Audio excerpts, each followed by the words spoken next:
Throughout human history, a repeating pattern has quietly ended every great empire.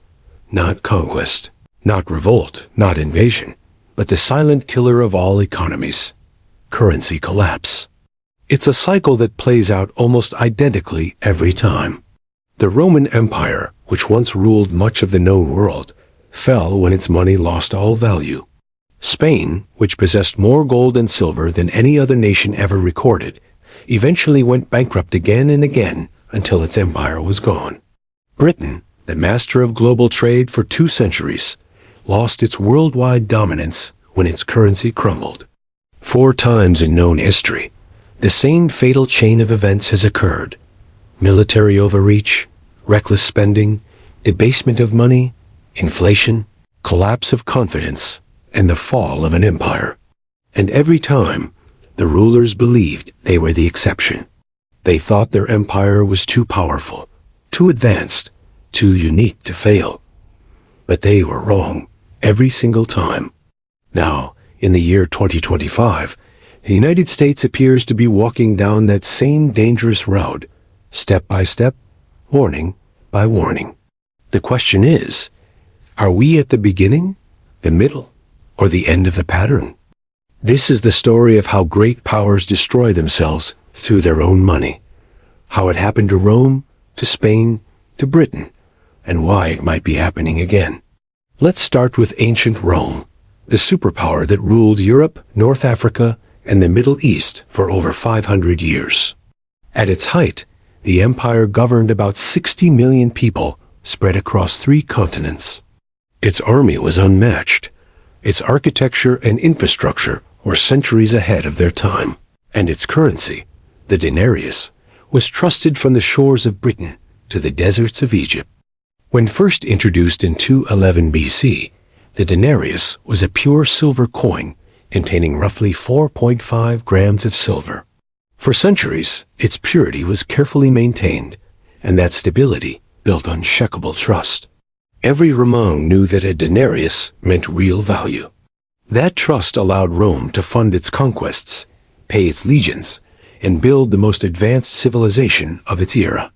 But empires are expensive to maintain. With every new border expansion came new armies, new forts, new roads, and ever-growing expenses. Eventually, the empire began spending more than it earned. So, like all governments that overspend, it turned to currency debasement. Under Emperor Nero, who ruled from 54 to 68 AD, the silver content of the denarius was cut from 100% to 90% to pay for extravagant projects and endless wars. That small change gave Nero more coins to spend without more silver, an early form of inflation. Later emperors pushed this even further. By the time of Emperor Caracalla in the 200s, the coin held only half its original silver. And by 265 AD, under Emperor Gallienus, it contained barely 5%. What was once nearly pure silver had become a worthless alloy covered with a thin silver coating. Imagine being a Roman soldier then, your pay now worth 1/12 of what it had been just 2 centuries earlier. The coins looked the same, bore the emperor's face, even carried the same name, but their purchasing power had vanished. Prices skyrocketed. Farmers refused coins, demanding barter or gold instead. Soldiers demanded real payment or refused to fight. Tax collectors couldn't collect. The empire's economy seized up, not because of foreign invasion or plague, but because the government had destroyed its own money to fund spending it couldn't sustain. When the denarius died, Rome died with it. By 476 AD, the Western Roman Empire was officially gone, unable to pay its armies, fund its bureaucracy, or maintain its vast infrastructure. The great pattern had been written: overextension, overspending, money printing, inflation, loss of trust, and collapse. 12 centuries later, that same pattern reappeared in Spain. In the 1500s, the Spanish Empire entered its golden age. The New World had opened. The Aztecs and Incas were conquered, and Spain controlled lands richer in precious metals than the world had ever seen. In 1545, the discovery of Cerro Rico in present-day Bolivia provided the largest silver deposit in history. For a century, nearly half the world's silver came from Spanish mines. The Spanish dollar, minted from that silver, became the first global currency, trusted and accepted from Europe to Asia. Spain suddenly seemed unstoppable. But there was a problem. When money floods in faster than value is created, prices rise. Inflation swept through Europe. Goods that once cost a single coin now cost 10. The silver hadn't lost purity, it had lost scarcity. Meanwhile, Spain built almost nothing productive.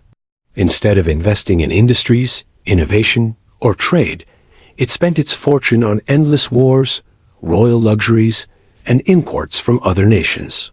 Silver poured into Spain and immediately poured back out. By the late 1500s, the empire was drowning in debt. King Philip II inherited a treasury full of silver and massive loans he couldn't repay. Rather than cut spending, he borrowed more. Spain defaulted on its debts 4 times in just 40 years. Each time, lenders lost trust. Credit dried up. Interest rates soared.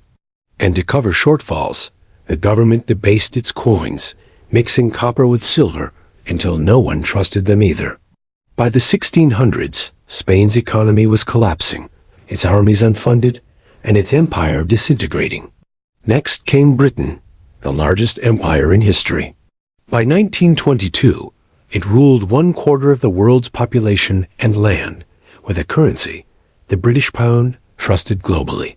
For over 2 centuries, the pound was backed by gold, making it the bedrock of global trade. But the same story unfolded. To finance empire building, Britain borrowed heavily. 2 world wars pushed that debt into the stratosphere.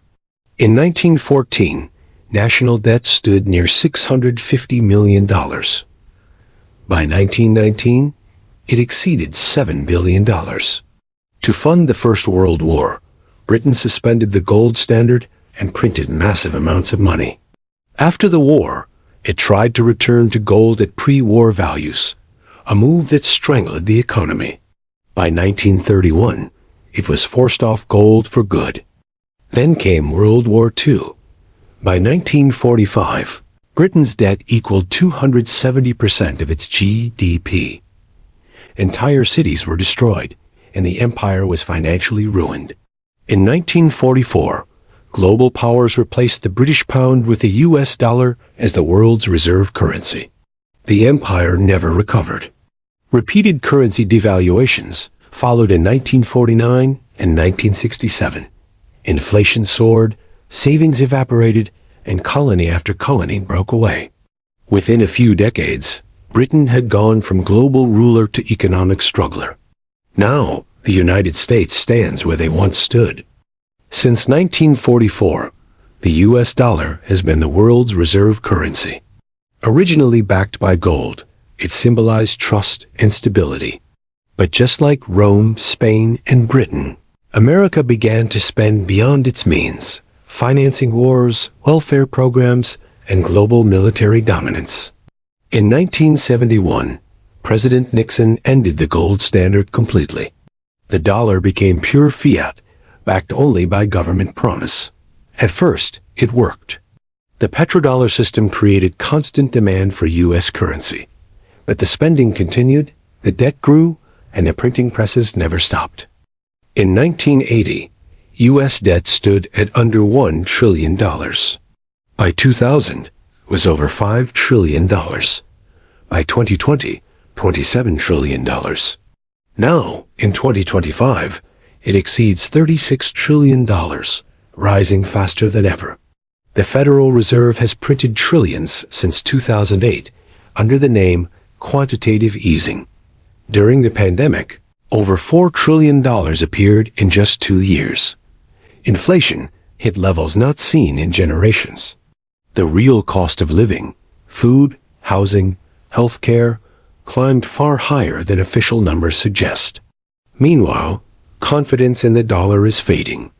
In 2000, about 70% of global reserves were held in dollars. Today, It's barely 58% and falling. Nations like China, Russia, India, and Brazil are building trade systems that bypass the dollar entirely. Central banks are stockpiling gold. The world is preparing for a post-dollar era, just as it once prepared for a post-pound world. And like Rome, America is overstretched. With nearly 800 military bases across 70 countries, the cost of global dominance is immense. The empire is financed by debt and money printing, the exact formula that doomed every empire before it. The pattern, once you recognize it, becomes impossible to ignore. Empires rise when their money is strong, and they fall when it weakens. The stages never change. Dominance, overreach, deficit spending, currency debasement, inflation, loss of confidence, collapse. Rome, Spain, Britain, and now America, all walking the same path. History offers three outcomes. First, a managed decline, like Britain, which lost its empire but survived as a lesser power. Second, a chaotic collapse, like Rome, when the economy disintegrated and society followed. Third, a reset, a new currency system, perhaps backed by gold, digital assets, or a global basket of currencies. The U.S. debt cannot be repaid under current conditions. Default, inflation, or restructuring are the only paths forward. But unlike Rome or Britain, America's currency underpins the entire world. If it fails, the global system shakes with it. Because the truth remains constant. You cannot print prosperity, you cannot spend forever on credit, and you cannot destroy the value of money without destroying the foundation beneath it. The pattern has repeated for 2,000 years, and it's repeating again right now.